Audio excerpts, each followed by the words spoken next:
오늘의 말씀은 창세기 41장 37절에서 57절 말씀입니다. 바로와 그의 모든 신하가 이 일을 좋게 여긴지라. 바로가 그의 신하들에게 이르되 이와 같이 하나님의 영에 감동된 사람을 우리가 어찌 찾을 수 있으리요 하고 요셉에게 이르되 하나님이 이 모든 것을 내게 보이셨으니 너와 같이 명철하고 지혜 있는 자가 없도다. 너는 내 집을 다스리라. 내 백성이 다 내 명령에 복종하리니 내가 너보다 높은 것은 내 왕자뿐이니라. 바로가 또 요셉에게 이르되 내가 너를 애굽 온 땅에 총리가 되게 하노라 하고 자기의 인장 반지를 빼어 요셉의 손에 끼우고 그에게 세마포 옷을 입히고 금사슬을 목에 걸고 자기에게 있는 버금수레에 그를 태우매 무리가 그의 앞에서 소리 지르기를 엎드리라 하더라. 바로가 그에게 애굽 전국을 총리로 다스리게 하였더라. 바로가 요셉에게 이르되 나는 바로라. 애굽 온 땅에서 내 허락이 없이는 수족을 누릴 자가 없으리라 하고 그가 요셉의 이름을 사브낫 바네아라 하고 또 온의 제사장 보디베라의 딸 아스낫을 그에게 주어 아내로 삼게 하니라. 요셉이 나가 애굽 온 땅을 순찰하니라. 요셉이 애굽 왕 바로 앞에 설 때에 30세라. 그가 바로 앞을 떠나 애굽 온 땅을 순찰하니 7배 풍년에 토지 소출이 심히 많은지라.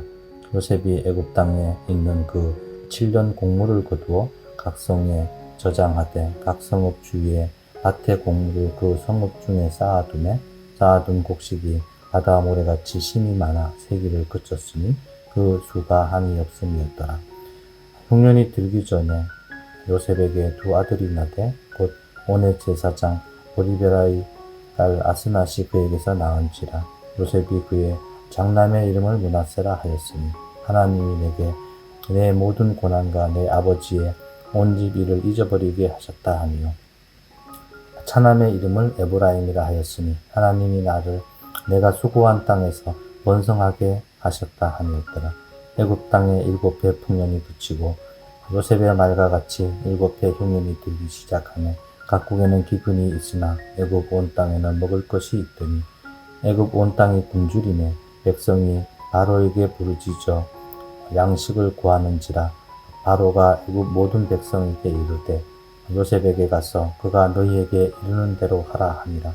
온 지면에 기근이 있음에 요셉이 모든 창고를 열고 애굽 백성에게 팔세 애굽 땅에 기근이 심하며 각국 백성도 양식을 사려고 애굽으로 들어와 요셉에게 이르렀으니 기근이 온 세상에 심함이었더라. 아멘. 바로의 꿈을 해석하고 꿈의 해결책까지 조언을 하고 나니 바로도 애굽의 모든 신하들도 요셉을 높입니다. 그리고 요셉이 믿는 하나님 또한 높입니다. 요셉을 통해 하나님이 드러나게 된 것입니다. 감옥에서 죄수였던 자가 이제 한 나라의 총리가 되는 놀라운 이 일들은 오직 하나님만이 하실 수 있는 일들이었습니다. 바로의 꿈을 해몽한 요셉은 자신이 애굽의 총리로 무엇을 할지 알았기에 애굽 온 땅을 순찰하며 흉년에 대비할 곡식을 곡창에 비축하는 일을 하였습니다. 애굽 온 땅을 두루다니는 요셉의 성품은 자신이 다스리는 나라의 백성들을 향한 사랑이었고 자신에게 맡겨진 일들에 대한 책임감과 희생 정신이 있었던 것입니다. 한 나라의 백성들이 평안하게 살도록 하는 것은 누군가의 희생 정신이 있어야 가능한 것입니다. 그 누군가가 바로 나라의 지도자라면 더할 나위 없이 좋은 것이겠지요. 요셉은 죄수인 신분으로 감옥에 있을 때에도 총리가 되어도 하나님을 향한 한결같은 마음이 있었고 중심을 지키고 있었습니다. 역시 믿음의 사람 요셉이지요. 하나님은 언제나 사람을 낮추기도 높이기도 하시는 분이십니다.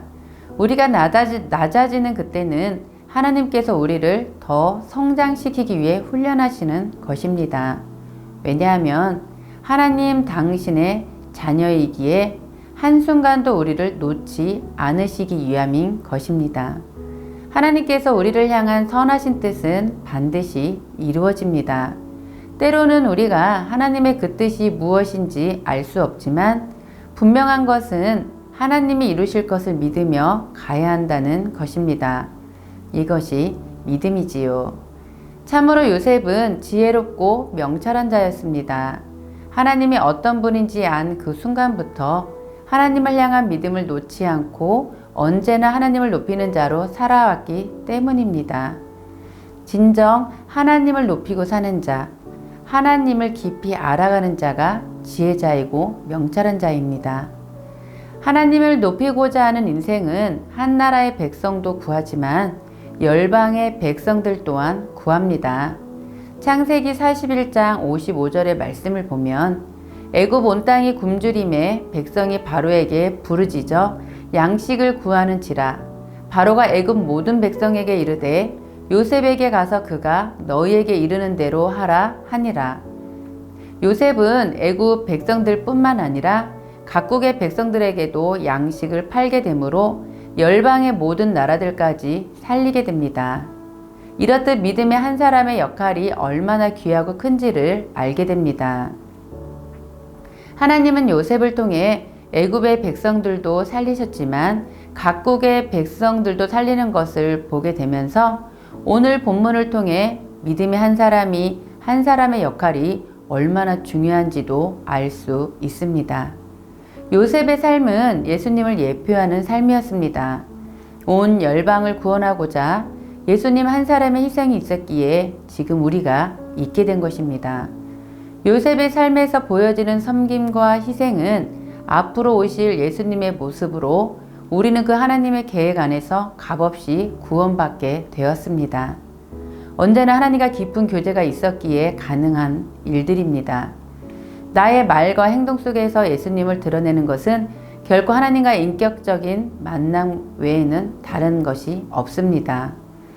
하나님과의 1대1의 그 만남을 통해 하나님을 더 알아가게 되고 하나님을 알면 알수록 우리를 향한 그 사랑이 놀라우니 어디서든 그 사랑에 힘입어 섬기며 희생할 수 있는 것입니다.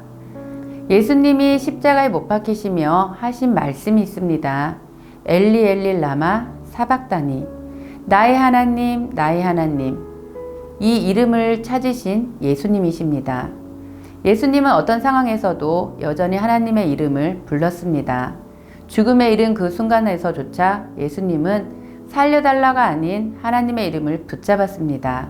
이유는 단 하나입니다. 하나님이 어떤 분이신지 알았기 때문입니다.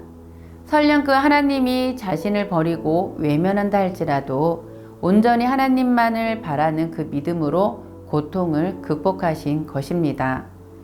그 뒤에는 온 인류가 구원받는 놀라운 역사적인 사실이 있었지요. 요셉도 바닥처럼 느껴지는 그 순간에서 온전히 하나님만을 붙잡았기에 모든 어려움을 이길 수 있었던 것입니다.